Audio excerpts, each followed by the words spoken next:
ఈరోజు టాపిక్ వచ్చేసి Newton second లా. ఈ న్యూటన్ ఫస్ట్ లా, సెకండ్ లా, థర్డ్ లా అని 3 లాస్ ఉంటాయి. ఆయన యాపిల్ చెట్టు కింద కూర్చున్నాడు కాబట్టి మనకి ఈ న్యూటన్ లాస్ అనేవి వచ్చినాయి. ఆ యాపిల్ చెట్టు కింద కూర్చోకపోతే మనకి దరిద్రం అంత ఉండేది కాదు. సో మంచో చెడో కూర్చున్నాడు కాబట్టి మనం చదువుకోవాలి, కాబట్టి ఫిజిక్స్ మార్క్స్ రావాలి, కాబట్టి పాస్ అవ్వాలి. కాబట్టి న్యూటన్ సెకండ్ లా అంటే ఏంటో ఈరోజు చూద్దాం. Newton second law, the rate of change of momentum of the body is proportional to the external force acting on it. అంతే, rate of change of momentum. అసలు మూమెంటం అంటే ఏంది అంటే, మూమెంటం అంటే మూవ్ అవటం. ఏదైనా ఒక బాడీ మూవ్ అవటాన్ని మూమెంటం అంటారు అనమాట. ఓకేనా, ఒక బాడీ మూవ్ అవటాన్ని మూమెంటం అంటారు. ఇప్పుడు P is equal to MV అని చెప్తారంట మూమెంటంకి ఈక్వేషన్ కూడా.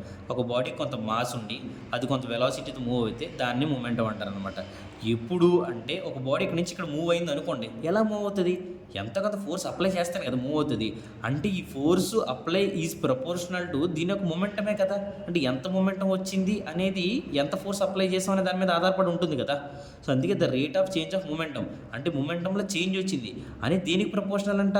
Is proportional to external force act on it. దాని మీద ఎక్స్టర్నల్ ఫోర్స్ ఏం యాక్ట్ చేసిందో దానికి ప్రపోర్షనల్ అంట. అదే న్యూటన్ సెకండ్ లా చెప్తాడు. డిపి/డిటి అంటే మూమెంటంలో చేంజ్, డి/డిటి అంటే చేంజ్ అనమాట. Change in momentum is proportional to force. అంతే. దీని మూలంటే F is equal to MA అని చెప్తారు. అది ఎలా వచ్చిందంటే కనుక మనకి డిపి/డిటి ఈజ్ ఈక్వల్ టు ఎఫ్ కదా. ప్రపోర్షనాలిటీ తీసేస్తే కాన్స్టెంట్ అనేది ఏదో ఒక కే అనేది కాన్స్టెంట్ మనం యాడ్ చేసుకుంటాం. F is equal to K into డిపి/డిటి.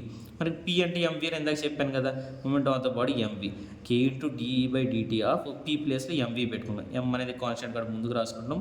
KM డివి/డిటి. డివి/డిటి అంటే the rate of change of velocity is nothing but acceleration అని చెప్తాం. సో డివి/డిటి ప్లేస్లో ఏ అనేది రాసుకుంటాం. ఇఫ్ కే అనేది 1 అయితే కనుక F is equal to MA. అంతే, ఇదే న్యూటన్ సెకండ్ లా.